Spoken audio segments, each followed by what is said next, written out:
Hi guys, welcome to life tiles. ఈరోజు మనం జగడాల మగుడు కజ్జాల బెల్లం కథ చెప్పుకుందాం. ఫ్రెండ్స్, మన కథను లైక్ చేయండి. లైక్ చేస్తే ఇంకొంచెం ఎక్కువ మంది మన కథలు వినగలుగుతారు. సరే, ఇప్పుడు మనం కథలోకి వెళ్ళిపోదాం. కమలాపురంలోని కనకయ్యకు కనకమ్మకు పెళ్లి కుదిరినప్పుడు పేర్లు అతికినట్టుగానే ఈ మొగుడు పెళ్ళాలు ఎంత అన్యోన్యంగా ఉంటారో కదా అని అనుకున్నారు ఊళ్ళో జనం అంతా.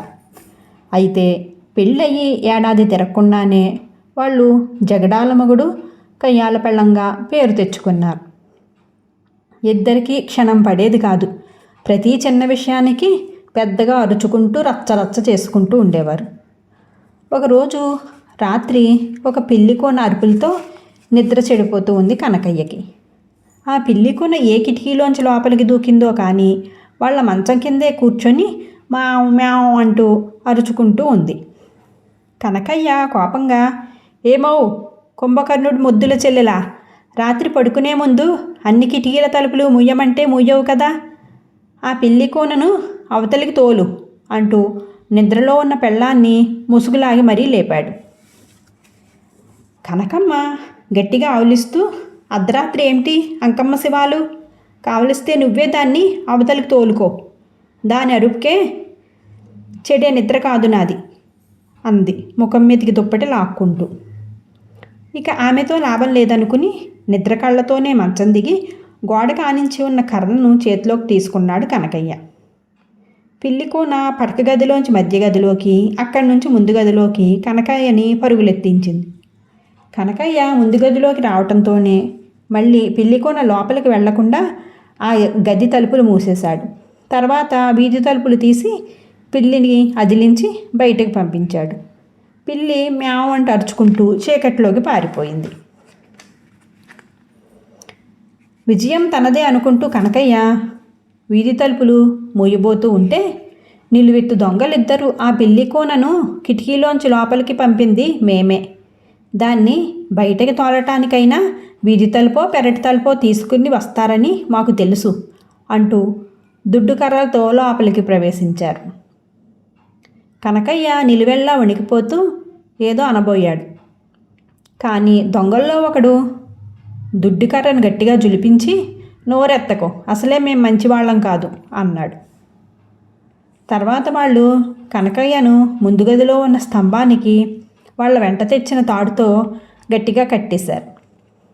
అప్పటికే కనకయ్య కాస్త స్థిమితపడి, తాడంతా నన్ను కట్టడానికే సరిపెట్టకండి, అవతలి గదిలో నా పెళ్ళాం ఉంది, దానిది కాస్త బొద్దు శరీరం, కాస్త ఎక్కువ తాడు కావాలి అని అన్నాడు.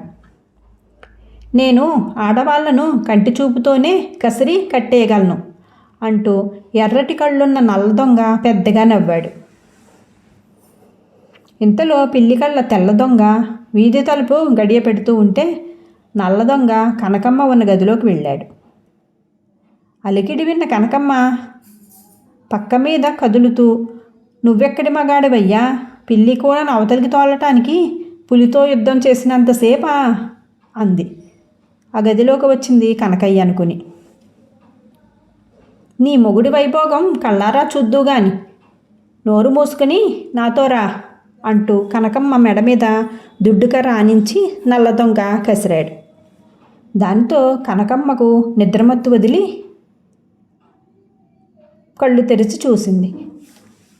కనకమ్మ దొంగ వెనకాతలు వచ్చి స్తంభానికి కట్టు ఉన్న కనకయ్యను చూసి కడుపు చెక్కలయ్యేలా నవ్వి, ఆహా, ఎంతో కాలంగా నేను చెయ్యాలనుకున్న పని అని అంది. ఇది విని దొంగలు తెల్లబోయారు. ఆ మొగుడు పెళ్ళాలకి బొత్తుగా పడదని, ఇక తాము వచ్చిన పని చాలా సులువని వాళ్ళు అనుకున్నారు. నల్ల దొంగ కనకమ్మతో, ఇక నోరు మూసుకొని ఇంట్లో ఉన్న ఖరీదైన వస్తువులన్నీ మూటకట్టు అని అన్నాడు కఠినంగా. అయ్యో కర్మ, రేకు డబ్బాలు సత్తిపళ్ళాలు తప్ప ఇంట్లో ఏమున్నాయి? నా మొగుడు నిన్నే జీతం డబ్బులు మూటకట్టి తెచ్చి తల కింద పెట్టుకొని పడుకున్నాడు. పెళ్ళై 4 ఏళ్ళైనా జీతం రాళ్ళు ఎన్నో చెప్పని పిసినారి మొగుడు. ఆ మూట తెచ్చుకొని డబ్బు ఎంతుందో నాకు చెప్పండి నల్ల దొంగ గారు అని అంది కనకమ్మ. జీతం డబ్బంతా దొంగల పాలు చేస్తావా? ఈ నెలంతా పస్తు పడుకుంటే రోగం కుదురుతుందిలే అంటూ పళ్ళు నూరుకుంటూ కనకయ్య అన్నాడు. పస్తు పడుకునే కర్మ నాకేం పట్టలేదు. మళ్ళీ జీతం వచ్చేదాకా పుట్టింట్లో దర్జాగా గడిపి వస్తాను అని అంది కనకమ్మ గొప్పగా. నల్ల దొంగ కనకయ్య తల దిండు కింద నుంచి డబ్బు సంచి తీసుకువచ్చి, ఇప్పుడు సమయం ఆటే లేదు.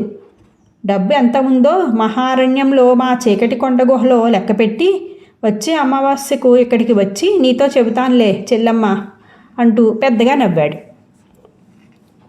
దానిదేముందిలే అన్నయ్య, వచ్చే అమావాస్య కాకపోతే ఆ పై అమావాస్య. సరే చూడు, ఉంగరం లేక నీ వేళ్ళు బోసిగా కనబడుతున్నాయి. ఈయన వేలికి మా పుట్టింటి వాళ్ళు పెట్టిన పగడపు ఉంగరం ఉంది. ఎప్పుడూ వాళ్లను తిట్టిపోసుకునే మనిషికి వాళ్ళిచ్చిన ఉంగరంతో మాత్రం పనేమిటి? నువ్వు తీసుకో అని అంది కనకమ్మ. ఆ వెంటనే నల్ల దొంగ కనకయ్య వేలికి ఉన్న ఉంగరాన్ని ఓడపీక్కున్నాడు. కనకయ్య ఉక్రోషంతో ఊగిపోతూ, అయ్యా తెల్ల దొంగ గారు, దొంగల భయం కొద్దీ నా పెళ్ళాం నగలన్నీ ఒక పెట్టెలో పెట్టి పెరటి బావిలో దాచింది. ఏ పండగ పబ్బం వచ్చినా చీకట్లో బావిలోకి దిగి ఆ పెట్టె పైకి తీసుకురావడం, పనయ్యాక మళ్ళీ భద్రంగా బావిలో దాచటం, ఈ బండ చాకిరీ అంతా దీన్ని కట్టుకున్న పాపానికి చెయ్యలేక చచ్చిపోతున్నాను. బాబు ఆ నగల పెట్టెను పట్టుకుని పో అని చెప్పాడు. కనకమ్మ గొళ్ళుమంటూ, పెళ్ళయి నేళ్ళైనా నువ్వు వేసమెత్తు బంగారం కొన్న పాపాన్ని పోలేదు. నా బంగారం అంతా ఎత్తుకెళ్ళమని చెప్పడానికి నువ్వెవడివి అంటూ రాగాలు ప్రారంభించింది. మర్యాదగా పెరట్లో బావి దగ్గరికి పద అంటూ తెల్ల దొంగ కర్ర ఎత్తి బెదిరించాడు. అలా దారిలో పెట్టు అంటూ నవ్వాడు కనకయ్య. మనం పెరట్లోకి వెళ్ళగానే ఆయన కేకలు పెడితే మీ పనేం కాను, నోట్లో గుడ్డలు కుక్కండి అంటూ కనకమ్మ అందుబాటులో ఉన్న తుండిగుడ్డని నల్ల దొంగ చేతికి ఇచ్చింది. కనకయ్య కోపంగా ఏదో అనే లోపల తుండిగుడ్డను అతని నోట్లో కుక్కేశాడు నల్ల దొంగ. తెల్ల దొంగ బావిగట్టునే బాల్చి ఉన్న తాడును విప్పి ఒక కొసను గిలకకు పక్కనే ఉన్న చెక్కకు గట్టిగా కట్టి మరొక కొస పట్టుకొని బావిలోకి దిగాడు. కనకమ్మ పొంగికి వస్తున్న దుఃఖాన్ని ఆపుకుంటూ, పరమ దుర్మార్గుడు, మా అమ్మ పెట్టిన నగల ఆచూకీ చెప్పేశాడు. నేను మాత్రం తక్కువ తిన్నానా? నా మొగుడు తల్లి కాశీయాత్రకు వెళుతూ తన నగలన్నీ పచ్చలు తాపిన వడ్డానంతో సహా రేకుపెట్టిలో పెట్టి సామానుల గదిలో అటక మీద దాచుకుంది. ఆ నగలు విడిచిపెట్టావు సుమా అని నల్ల దొంగతో చెప్పింది. అప్పటికే తొలికోడి కూయటంతో నాకు ఆ గది చూపించు అని తొందర చేస్తూ కనకమ్మ వెంట ఇంటి లోపలికి వచ్చాడు నల్ల దొంగ. వాడు పాత సామానుల గదిలోని అటక ఎక్కగానే టపీమంటూ ఆ గది తలుపులు మూసేసింది కనకమ్మ. తర్వాత కనకమ్మ తాపీగా కనకయ్య కట్లు విప్పి నోట్లోని తుండుగుడ్డ లాగి ఇద్దరు దొంగలు దొరికారు. ఇక బారెడు, పొద్దెక్కేదాకా మనం నిశ్చింతగా పడుకోవచ్చు అని అంది. ఎక్కడున్నారు వాళ్ళు అని ఆత్రంగా అడిగాడు కనకయ్య. ఒక చచ్చువెదవ పాతాళంలో, మరొకడు ఆకాశంలో అని అంది కనకమ్మ. అదే నీతో వచ్చిన చిక్కు, ఏ సంగతి విడమర్చి చెప్పవు అని కొస్సుమన్నాడు కనకయ్య. ఒకడు బావిలోను, మరొకడు అటక మీద ఉన్నట్టు చెప్పింది కనకమ్మ. నీ తెలివి తెల్లారినట్టుంది. ఆ తెల్ల దొంగ ఈసరికి బావిలోంచి బయటపడి ఉంటాడు అన్నాడు కనకయ్య. నేను సామానుల గదిలోకి నల్ల దొంగను తీసుకుని వెళ్లే ముందే తెల్ల దొంగ గిలకకు పక్కన ఉన్న చెక్క కట్టిన తాడుముడి విప్పేశాను అని చెప్పింది కనకమ్మ నవ్వుతూ. ఆ తర్వాత తెల్లవారే సమయానికి కనకయ్య వెళ్ళి గ్రామ పెద్దలకు సంగతి చెప్పాడు. ఆయన కాపలా వాళ్లతో వచ్చి దొంగలను పట్టుకున్నాడు. కనకయ్య కనకమ్మ దొంగల దగ్గర ఉన్న తమ డబ్బు ఉంగరం లాక్కున్నారు. ఆ ఇద్దరు పేరు మోసిన గజ దొంగలు. వాళ్లను పట్టి ఇచ్చిన వాళ్లకు ఆ ప్రాంతానికి చెందిన జమీందారు చాలా పెద్ద మొత్తంలో బహుమానం ఇస్తానని ఇదివరకే ప్రకటించి ఉన్నాడు. ఆ బహుమానం నాదే. లేని నగలు బావిలో ఉన్నట్టుగా నాటకమాడి దొంగల ఆట కట్టించింది నేను, బహుమతి నాకే దక్కాలి అంటూ పెళ్ళాంతో వాదనకు దిగాడు కనకయ్య. పెళ్లినాటికే లేని అత్తను, ఆవిడ నగలను సృష్టించి ఒక చిన్న కట్టుకథతో నల్ల దొంగని అటక మీద, తెల్ల దొంగను బావిలోనూ దింపింది నేను, బహుమతి నాకే దక్కాలి అంటూ పోట్లాటకు దిగింది కనకమ్మ.